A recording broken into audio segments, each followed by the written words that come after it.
Hello everyone. Today we're going to be discussing Grotesquerie by Richard Gavin. Really quite a nice cover. This is by Undertow Publications. The cover there is, I believe it's an interpretation of St. Anthony's Temptations. The Temptation of St. Anthony by Meg Davis. Really caught my eye, that cover. Richard Gavin, a Canadian writer, who's surprisingly not that well known. I mean, this book actually has a quote by Thomas Ligotti and Laird Barron and John Langan, but I mean, I search hundreds and hundreds of books, and I'm really quite picky when it comes to books, choosing the next book.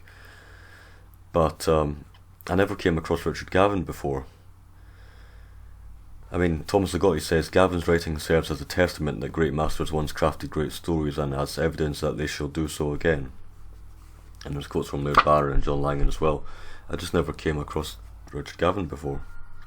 So he's a Canadian writer, and he's interested in the occult and esotericism, stuff like tarot cards and I suppose mythology in a certain sense. Just it's not my sort of thing really, tarot cards and sort of new agey type stuff. But as far as actual fiction goes and using that in fiction, that's fine. So I've been looking forward to this review actually, because this took me quite a long time to read. It's only about 280 pages, and a trend I'm noticing recently with my reviews is that I'm always talking nowadays about complex books. The Other Side, Teatro Grotesco, The Secrets of Ventriloquism, The Dark Domain. It's all sort of following a trend nowadays. I'm choosing the darker and more weird fiction. I perhaps should have taken a longer break before starting this. It's one of those things where I want to click my fingers and tell you just how complicated this is, and actually illustrate it, and to have you know how complicated it is. Because you might be rolling your eyes at the minute thinking it can't be that complicated. If you read a single review, more often than not, that it'll say this book took me a long time to read, or this is a very dense and complicated work, and it is. This book is filled with occult imagery. There's various references to esoteric dealings and imagery. It's very obscure stuff. There's a lot of gaps in these stories. Sometimes almost nothing is explained. You have to piece together. Every story feels like a puzzle. Genuinely feels like a puzzle. After I finished this, I read a lot of reviews, and people seem to say the same sort of thing. This is not an easy book to read. It's enjoyable at times, definitely, but it's not an easy book to read. So, I found that the very first stories in this collection were not great. I'll come out and say that I almost decided not to read this book, and almost gave it away. I felt like I could not be bothered to decipher these stories. Then the middle section I found brilliant. The latter stories were decent, and then some at the end were alright. So really, the middle part is where this book gets going for me. I'm trying to encapsulate this a little bit more.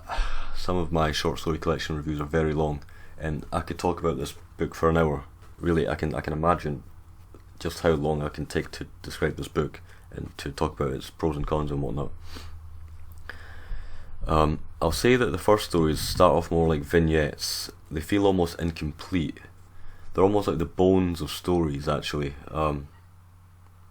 I wasn't sure what to expect from this book at all. The imagery,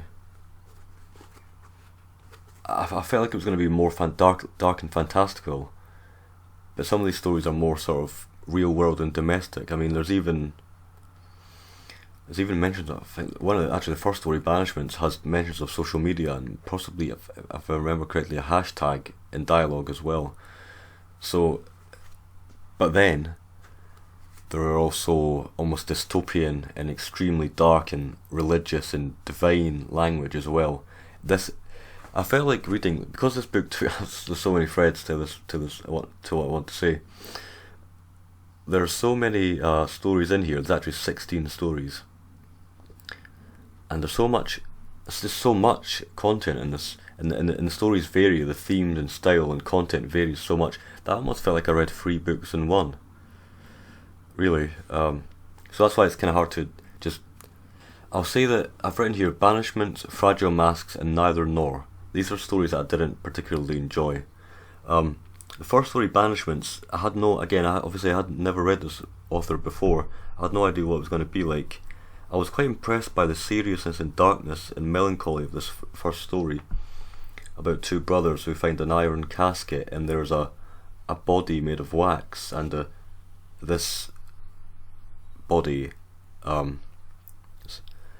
this creation has a blade for a tongue and salt in its mouth. There is some quite dark and serious, weighty imagery and language here. The problem with these stories, and it's the same for Fragile Masks and Neither Nor as well, is that they end extremely abruptly, and you're left thinking, what did I just read? Which can be good, but I have to say it's not actually just me that feels this way. I've read people reviews. There's a guy called Des Lewis, I think, who does a lot of reviews for these types of books, and he even said that some of these are just confusing. I mean, he said that. Quite prolific reviewer. When I finished the first story, Banishments, I just sat there thinking, that can't be it. And I had to go back and say, but how does that connect to that, and how does this connect to that? It felt like putting a puzzle together, but the revelation never really came. And unfortunately that's the case for Fragile Masks and Neither Nor as well, and a few others, but those first 3 stories I never quite enjoyed. The journey, reading in the atmosphere is good, but unfortunately every ending to these early stories just felt almost as if something was missing. But more importantly, unfortunately the imagery in these stories are barely explained. I wrote a post on a writing forum when I first started reading this book to say that it almost feels like, what am I thinking, the book in book form? Because this author, Richard Gavin, uses a lot of occult imagery and occult sort of references, but I'm not sure what those are. For example, just in the story Fragile Masks, there's a reference to green lights and red lights, and that's not explained. I'm just supposed to know what those are, and there's a lot of that sort of thing in this book, and that kind of frustrates me a little bit. The actual way the stories are told is fine. It's just that there's a lot of stuff here that I just... Apologies for the dog. There's a lot of stuff that I just could not understand, and I don't see how I'm able to actually understand that. So I'm really just trying to think how to process these stories and how to verbalise them. That's a strength I need to get better at that.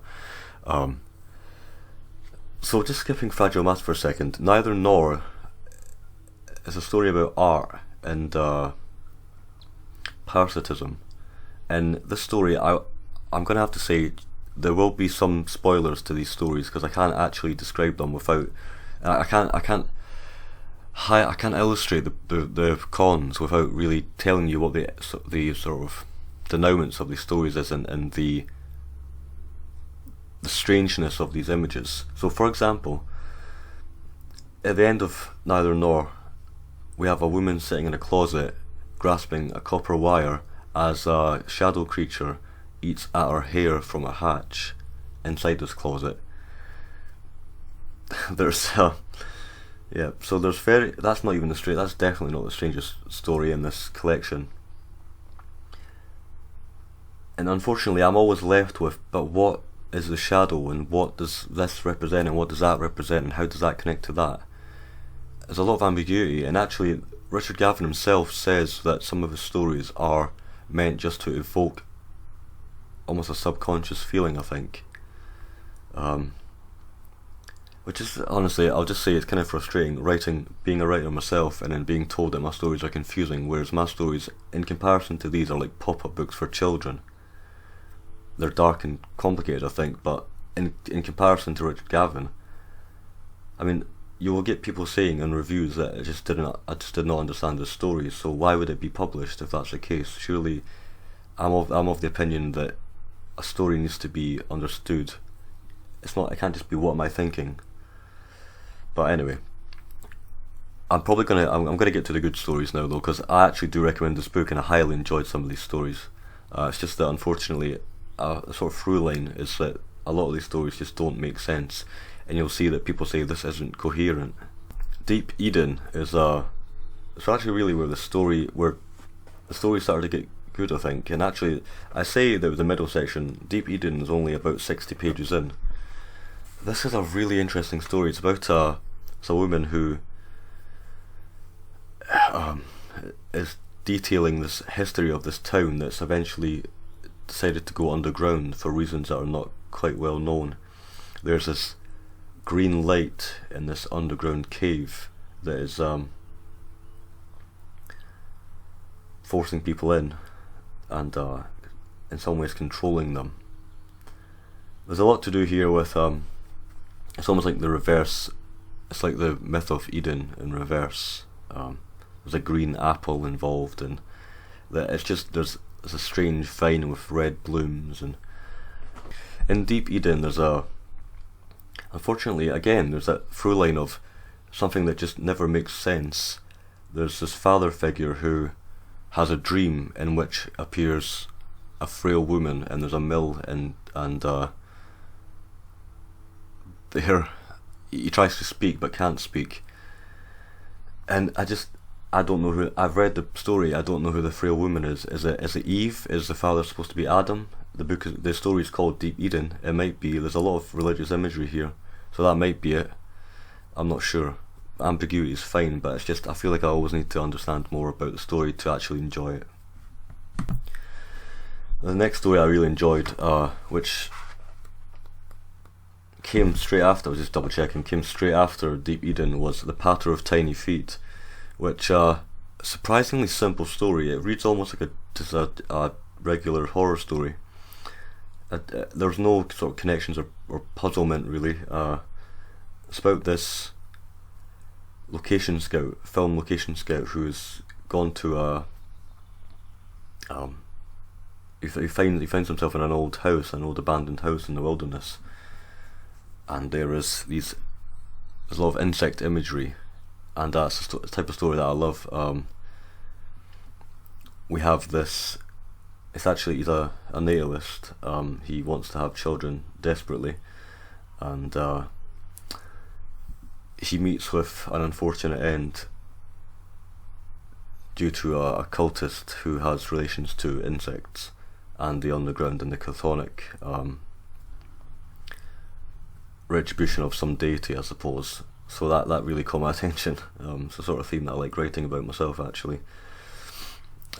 Definitely enjoyed this story. I love the way everything sort of focuses in. It's a slow build up of suspense. It's a really good story. Just a little quick nod to Scold's Bridal, A Cruelty.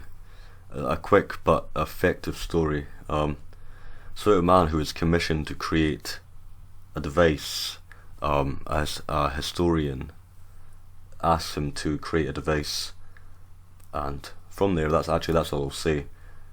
But the end of the story is surprisingly effective, and the imagery involved is quite morbid in a very understated sort of domestic way, but the contrast between this device that is created and the domestic setting is very good.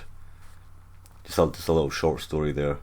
So again, there are 16. I think there are 16 stories in this. I counted 16.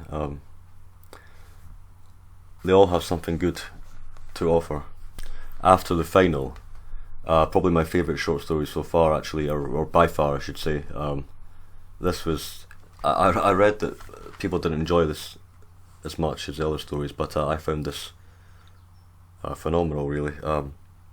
The voice of this story, it's sort of first person, and it's almost like a diary form where this unhinged person is addressing somebody called Professor Nobody. It's this idea of the student and the master, and this protagonist, this anti-hero, or I suppose, is the student, and he's trying to call back his master. And it starts from this very localized and small and just within the head of the student, and it somehow expands suddenly to where we're actually almost in a dystopian landscape. And I'll read the excerpt at the end,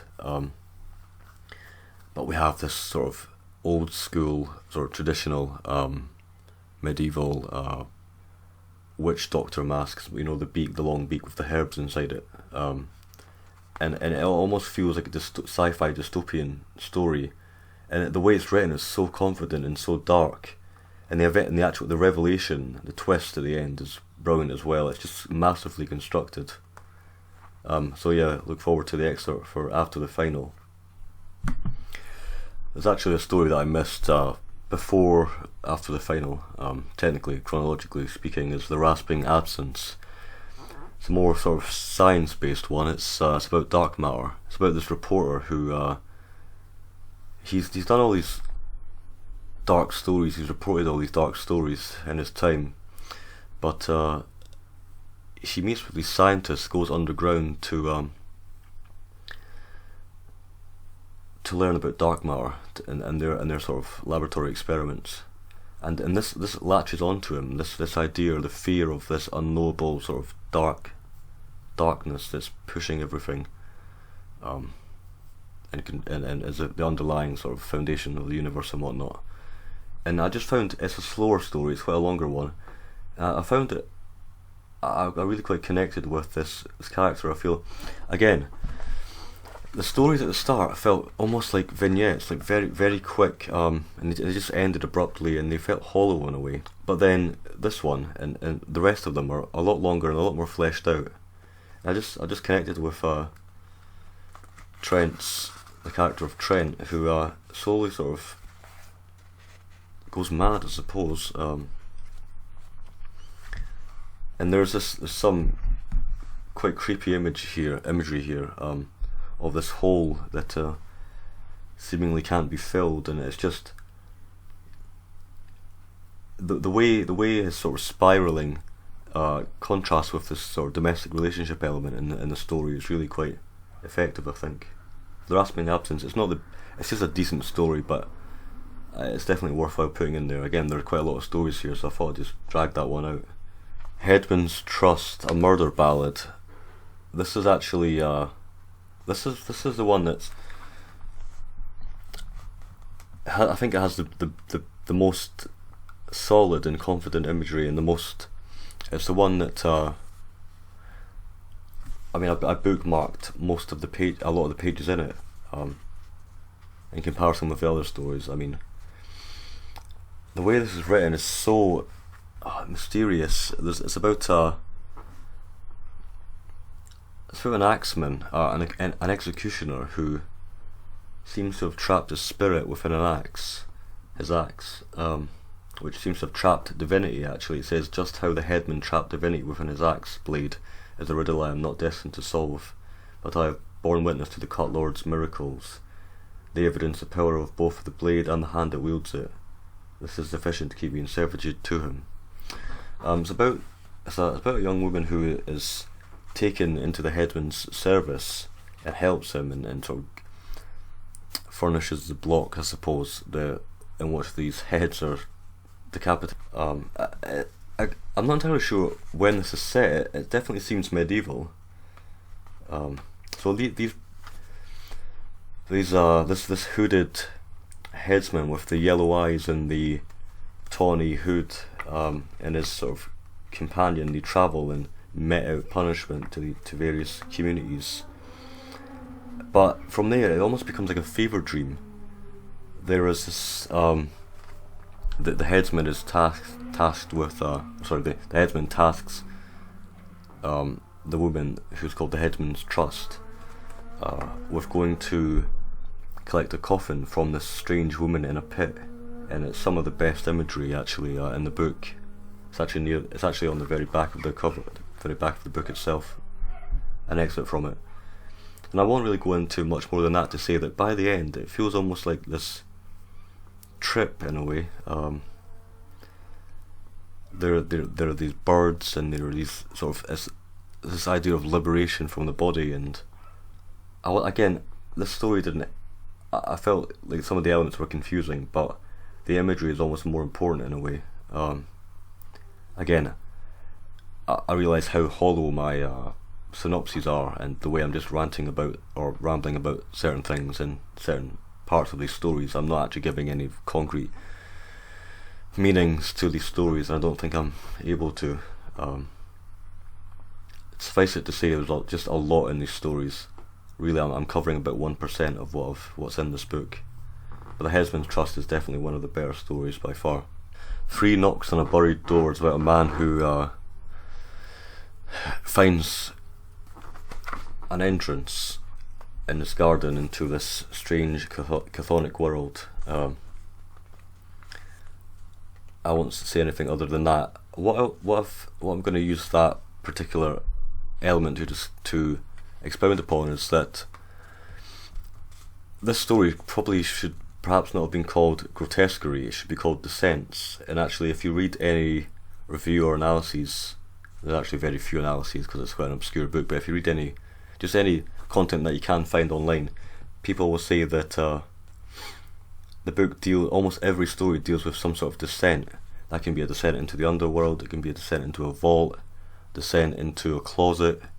There's always some sort of surface element, and there's always some sort of lower element.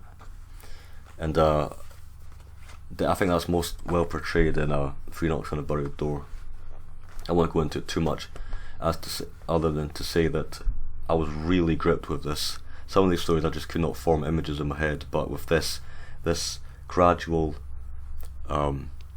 descent into this underground layer is quite phenomenal. There's a whole thing about this man has the protagonist. This man has a partner who is obsessed with knocking on doors 3 times, and there's a whole thing to do with I believe it's called the sorties, which is an old practice where the Bible was opened and you'll just read from a particular passage, and that will in some way divine your future or something like that. And this woman opened the book and read, I think it was something John 7:7 or something, which was knock and you will receive, or something like that. Can't quite remember the details, and then that's how the story starts essentially. So there's a lot here. Again, you can probably get the idea that there's a lot in these stories. That's another really good one. The last one, the one that I read last night, is a novella, the longest by far, 10 of Swords, Ruin. Now that's quite obvious what's going to be involved here. It's actually a tarot card based story. This was an ordeal. I did not like it at first, but it grew on me. The characters grew on me. These 2 sisters who inhabit this island with a mother and father who have strange rituals and talk about fate. Unfortunately, this is a story that has a lot to take in. A lot of very, very weird things. There's a matryoshka dolls. There's this growing tree that has colourful branches. It overwhelms you by the end. It's the last story as well. And unfortunately, I mean, this guy Des Lewis, the reviewer, I think that's his name, the person I talked about earlier, he actually said that he just could not understand the story at all by the end, and it confused him more so than any others. And I felt, for me, I can't actually even comprehend the story. You might think I'm being stupid here, but there seems to be some sort of cyclical element where, I mean, I'm not even sure if characters were alive. I'm not sure what that golden face behind the curtain was. I'm not sure who this person was and how that relates to that. And unfortunately, it's like you go through all this text and you read the story and you're left with, I'm not actually sure what this is. Unfortunately, it's come at a time where I'm also doing a lot of writing myself, and I just maybe a little bit fatigued. Not to say that the story was bad, it's just that I just couldn't summon the energy to. I'm sure I could understand it if I went through every single page and wrote a map down. This is the type of story that would require that, honestly. So that's 10 of Swords. It's definitely a good read, and the length of it sort of lends itself to enjoying it more. I find that a lot of stories that are longer, I do find myself more engaged in. So compare the Ten of Swords to the very start with Banishment and Fragile Masks. It's definitely a lot more developed. Now, that's only a couple of stories actually. There's a whole bunch of them. Cast Lots, the Sullied Pain. There's a lot in here actually. Cast Lots is an example of one that I really did not enjoy. I don't know how I'm supposed to understand what this strange creature is on a chair with some sort of wine that's some sort of blue colour, and it's just imagery that's I'm guessing is based on sort of occult aesthetics and whatnot. I don't know what that means, so how can I possibly interpret it? There's a lot of stories like that, but hopefully you've gotten the idea that I did enjoy this, definitely. So let's get to the excerpts.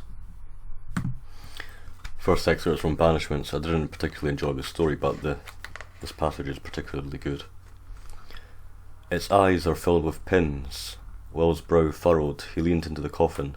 His brother's blood droplets sat as minuscule gems upon the infant's livid brow, shimmering like beads of a sanguine rosary. Dylan was correct. What had been laid into the waxen eyelids were not lashes but rows of keen pins. The tongue appeared to be some form of curved blade. Will was also able to see the strange studded rows that lined the baby's wrists, shoulders, waist. They were nails, rugged and angular, the kind of an old-world blacksmith might have wrought with hammer and flame. Some of the nails had been welded to the coffin itself. These held the figure in place, bound it. Deep Eden. The other pet canary, who returned, only lived for a few seconds. He came crawling out of the tunnel, screaming in agony. He screamed and he screamed. He even tore out the vine of bellflowers. When two of the men dragged him out, they discovered that he'd been torn open, but the innards that spilled from his jagged and gaping wounds were fossilized, white and smooth and solid, like hand-carved entrails on a marble statue. Only after the commotion ended did someone comment about how the red bellflowers had already grown back across the tunnel mouth. The patter of tiny feet. Photographs that looked to have been torn from entomology textbooks were sloppily pasted next to Egyptian papyri that, if the ugly handwritten footnotes were to be trusted, all dealt with an Egyptian funerary god named Sepa. They were sepia-toned photographs of tiny churchyards. Some of the graves appeared upset. Misspelled margin notes repeatedly praised the guardian of the larvae of the dead. Upon one of the pages was a poem in faded pencil, scrawling. Arise, O Lord of the larvae of the dead, burrow, squirm, appear. Your tendrils drip with dew from the cavern of Hades, the jewelled filth from catacombs of Ptolemaeus, and the great silent dark that holds fast between the worlds. Glut on the meat of the temporal realm, so that I may gain yet one more day of life above the tombs. Very Lovecraftian, that. A more extended excerpt from After the Final. It's just a phenomenal story. Do your thoughts ever stray to me, Professor? Rarely, I would wager, if at all. I have roamed many roads, exhausted so many different methods, all in the hope of finding you. Every one of my efforts has come to nothing, but how could it be otherwise? After all, how does one even begin questing after a man known only as Nobody, a man whose vocation is that of a secret shepherd to what he calls the true macabrists? Macabrist, it was your phrase, yet it rang so true to me that I cannot help but regard it as a grand truth, every bit as immutable as love or fear or pain. I shall never forget that first after-hours lecture when you defined a macabrist as a person whose dreams are as a great charnel ground, one that is downed by personal eclipses and slaked by private Styx. I remember how you stated that the macabrists are free of faith, strictly speaking, but that if they were to invent a religion, it would be based not on the supernatural, but rather on the grubby subnatural, the underworld. Indeed, if we trawl up our philosophies from our unconscious, and they emerge dripping with objection. I remain determined to gain full admittance to the great subnature, Professor, if only to prove to you that I am worthy of seeing the darkness, that I am truly of the darkness. Do you see how assimilated your teachings have become with me? Your little lectures on supernatural horror, as you somewhat dismissively called them, made me feel as though I had been granted admittance to a buried sphere from which I had been wrongly banished before being condemned to being born into this world. I'd always thought I was the only one who longed for some grim, grudem subnature, a grimy cosmic cellar, but I knew I had at last long found one who understood. He voiced things which had always felt like shameful intuitions to me, impulses that I had to keep pent at the back of my mind, perennially praying that they would not leak out to condemn me among the normals. But you uttered your bent observations plainly, with a boldness that you could only have stemmed from experiential knowledge. You exuded a confidence I could never possess. You taught us that the horror toward existence is not only real, but is in fact more real than we are, that it is the boundless, gory foam upon which all things, known and unknown, merely bob like so much flotsam. I was the best pupil you could ever hope for, Professor.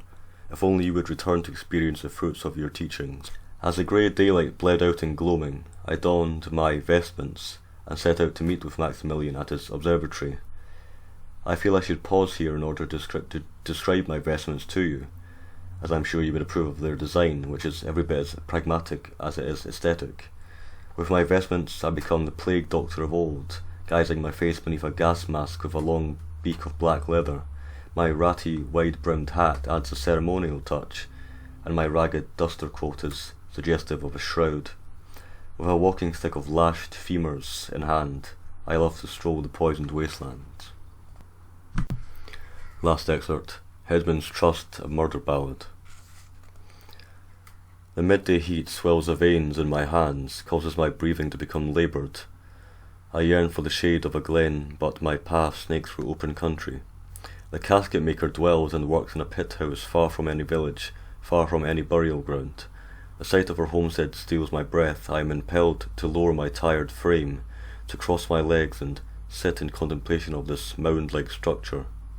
Being a pit house, the dwelling is a bored-out hole in the earth that is roofed with a rigid entanglement of bones, fibula and femur, scapula and tarsal. They all nest into one another as if nature herself had forged the skeleton, the remains of some fabulous arachnid that had skittered across the plains with the mammoths. The bones are the colour of old wheat. They nestle so tightly together that no view of the pit house interior is possible. Just incredible. Grotesquerie. A lot here. A lot I didn't enjoy, a lot I just could not understand, but the more I think about the book, it feels like an adventure, really, a dark adventure. Took me about a week or so to read. It's not even a long book, but it's so dense. Hopefully you can get the idea of how dense it is, and I really would recommend it. You just have to sort of tolerate that you probably won't understand a lot of these stories. Grotesquerie by Richard Gavin. Thanks for watching.